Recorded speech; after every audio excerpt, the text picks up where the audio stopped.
inspired. I'm inspired.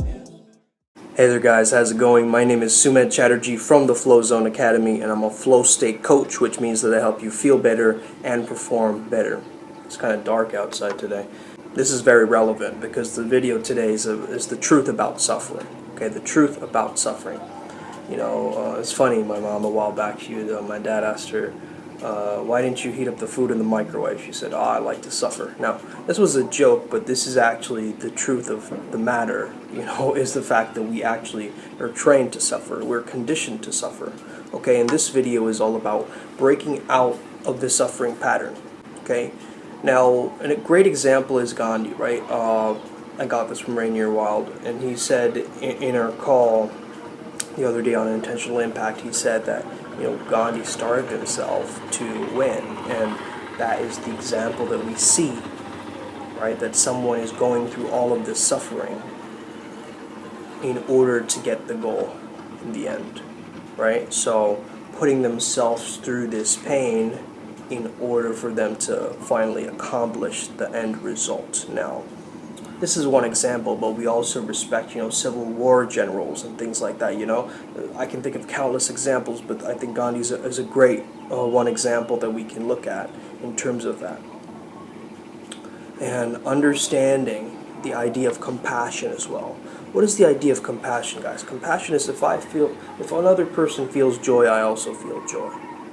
And it's understanding from a level of connection and empathy that this person is somehow connected to me. Like, let's say in the terms of friendship, right? My best friend is also trying to be a flow state coach. I'm going to respect them. I'm going to, understand that, okay, they're doing their thing as well. I had some influence on them, but if they become more successful than me, I'm happy for them.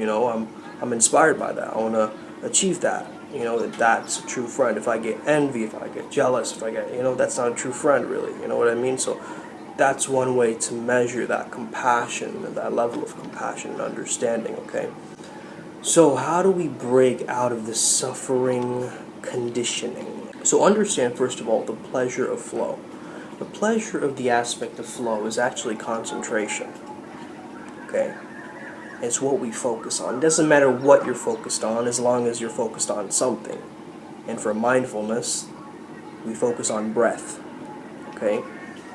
So we first of all have to get rid of this framework, the process of this, of like, if only I had this, if only I arrived. This feeling of finally arriving, right? Finally getting to the finish line, finally reaching the end point.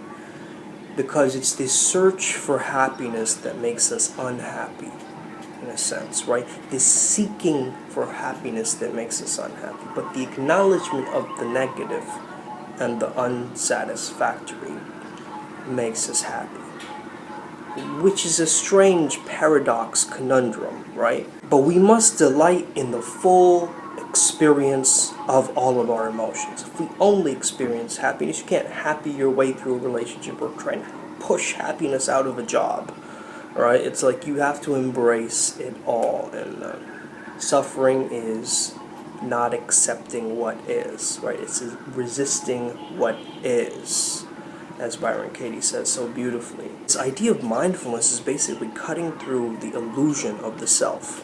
When we identify with our thinking, when we identify with the suffering, then we start to suffer even more, okay?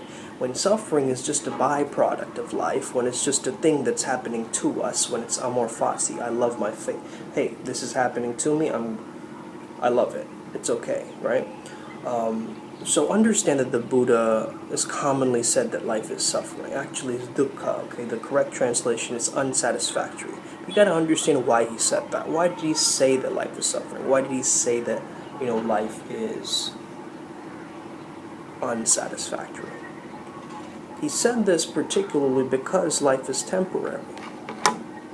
Right? So you can get on stage on the podium and give a speech, but people will clap, and then you'll get off of that stage, and then you're back to your old life. Or you'll go to this amazing seminar, you'll get a bunch of value, you'll come back to your regular life again.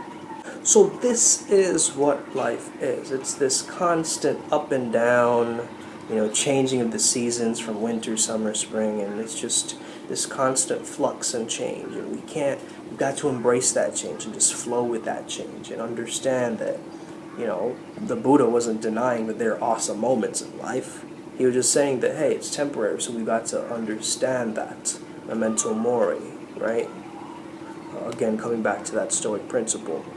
Overwork is definitely the standard for 200 plus years, just working and overworking. And now that we can afford some free time, we all feel very messed up in our minds. We see it negatively, the fact that we're not being able to work, or maybe you're out of a job or whatever, because of the decades of messaging, because of the decades of a culture that encourages constant activity and doing and productivity, this toxic productivity culture, right? So, yes, life is challenging. Yes, we all, go through hardship.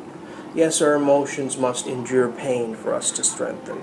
Yes, you choose to suffer because sometimes you know that you can survive it. These are all true, right?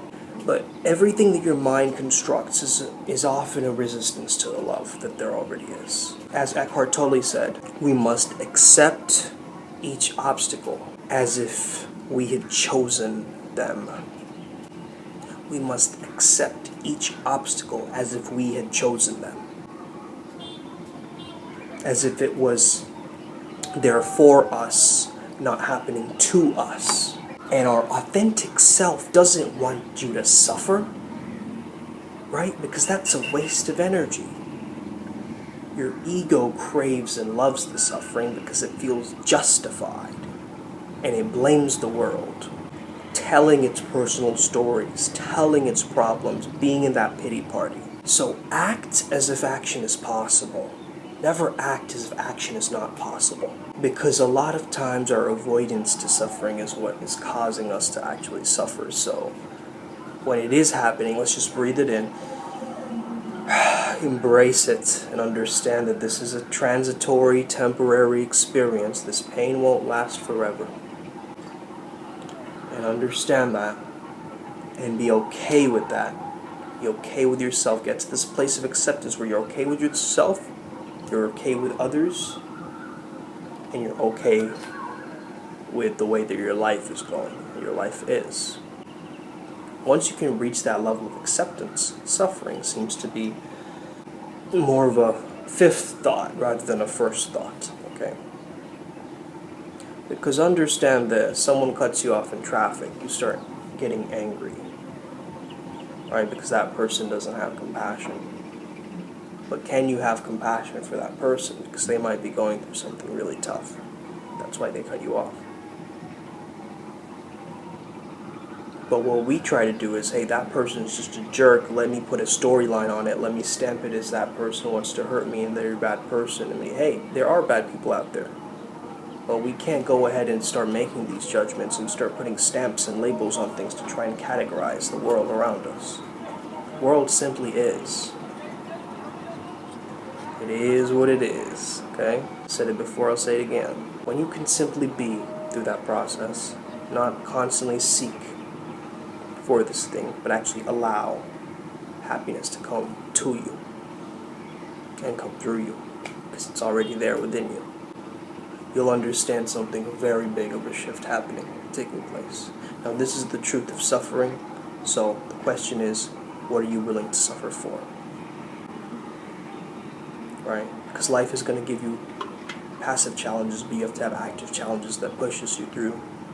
Not for pain, not for anything else, because you love a good challenge.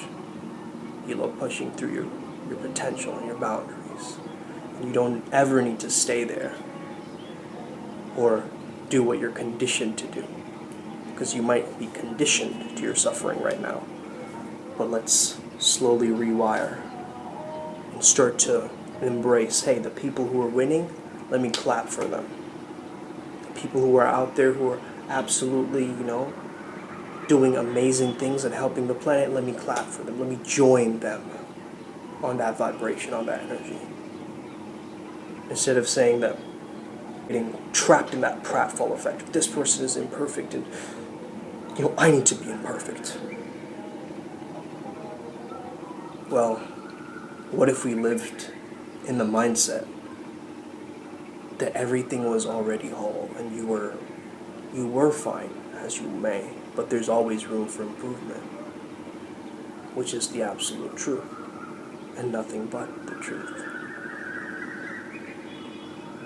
So, I want to leave this video here. I want you to ponder this. Have an amazing day. May the flow be with you and stay legendary. See you next time.